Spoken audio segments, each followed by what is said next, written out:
So, ladies and gentlemen, we finally get our first look at Battlefield 1 competitive gameplay. Unfortunately, there's no audio for this gameplay as it was really loud where we were recording, but there we go. So, the screen that you're seeing right now is the draft screen. Everyone gets to choose a pre-made class for a particular role. The 5 classes to choose from are the Squad Leader, the Trench Surgeon, the Mortar Support, the AT Assault, and the Battle Mechanic. The Squad Leader is the Sniper class, which of course is what I was playing. The Mortar Support is like the support class. The Medic is essentially the Trench Surgeon. The Anti-Tank is essentially the normal Assault class. And the Battle Mechanic is the Vehicle Handler, so the Tank Pilot. As you can see here, the giant shadow map has been redone just for the Incursions game mode. And as I'm picking my class, you can see that I actually have a very limited arsenal to pick from, and that the things that I can pick are from multiple classes. So as you can see, I have the SMLE and an MLE 1903 pistol, and I have a flare gun, which works the same way. However, I also have the smoke crossbow, which is from the support class. And you'll see this across the classes. For instance, the assault class has access to some of the medic weapons in normal BF1. So essentially the gameplay is a control point gameplay. You have 2 locked zones, and you both want to fight to capture the middle zone. So right now that's B. As soon as we capture B, we can then move on to C, which is their locked control point. And in the same way, if they capture B, then they can capture our point at A, which is locked. Right now we have quite a strong hold on B, and we're already about to capture it right now. And now if you look up to the middle, you can see that C is no longer locked and we'll be able to capture C. So interestingly, in this game mode, it's actually very different to normal BF1, other BF1 game modes. For instance, squad mates, or there's only 5 of you anyway, can only spawn on the Squad Leader, which is my class that I'm playing now. You cannot spawn on objectives, and you can only spawn your Squad Leader whilst they're alive. So you have to play really tactically as the Squad Leader and try not to get too aggressive in order for you to die and then allowing no one to spawn on you. Each team only gets 1 member of each designated role, so you have to make sure that you're fulfilling your role in order for your team to work. So as a Squad Leader, I wanted to make sure that I was sitting far back, killing my targets as far away as possible, putting down flares and smoke grenades as much as possible to ensure that I could cover the people that we had running around.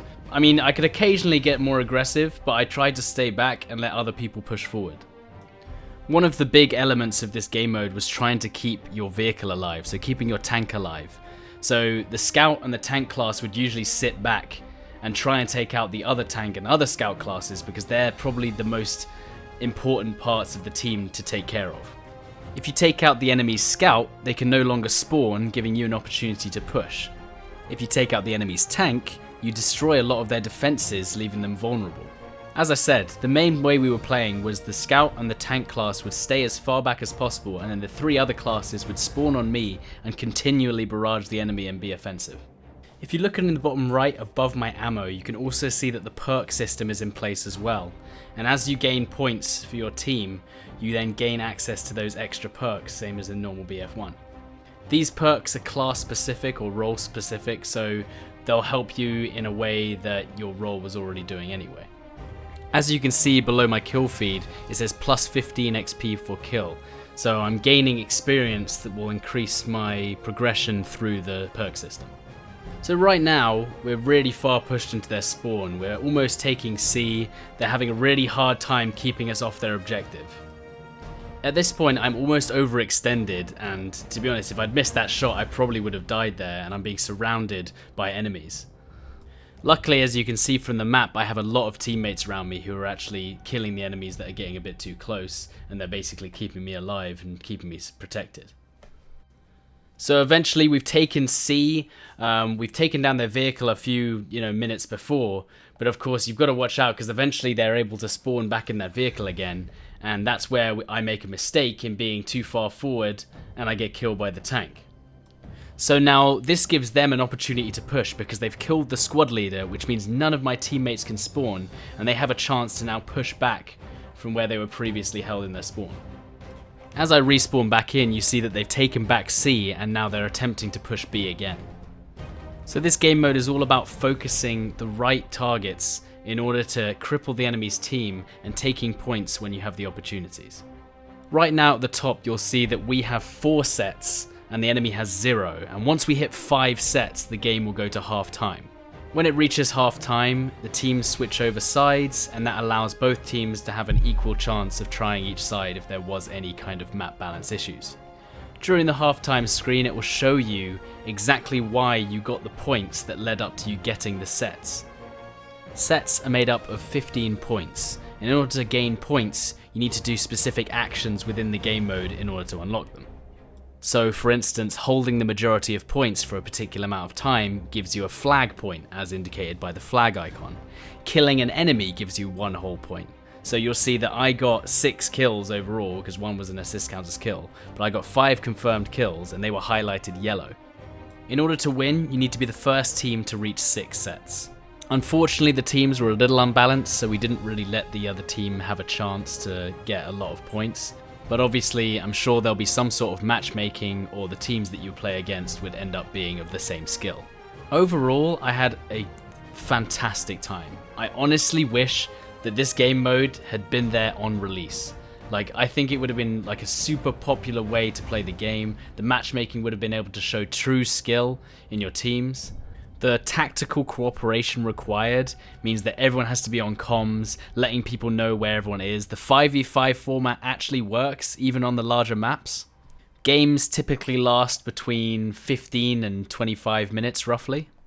I'm very interested to see how this is received by the Battlefield audience. Will people come back to Battlefield 1 just for the multiplayer competitive gameplay? Personally, I think it's well worth giving it a go. However, even if it doesn't end up being the biggest thing and loads of people don't end up playing it, I think that this is a good start for the next Battlefield, so that when the next Battlefield comes out on release, hopefully they'll have a competitive mode.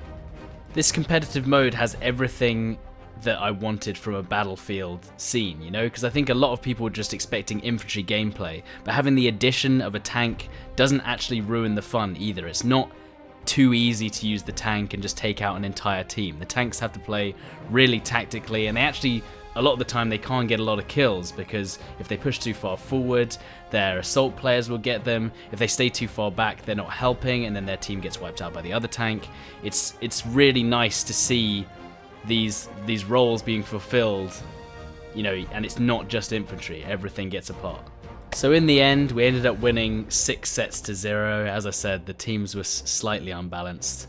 But it was a lot of fun, and I felt that I was challenged. I think DICE have done a really good job of creating something that's actually new and different compared to other competitive games.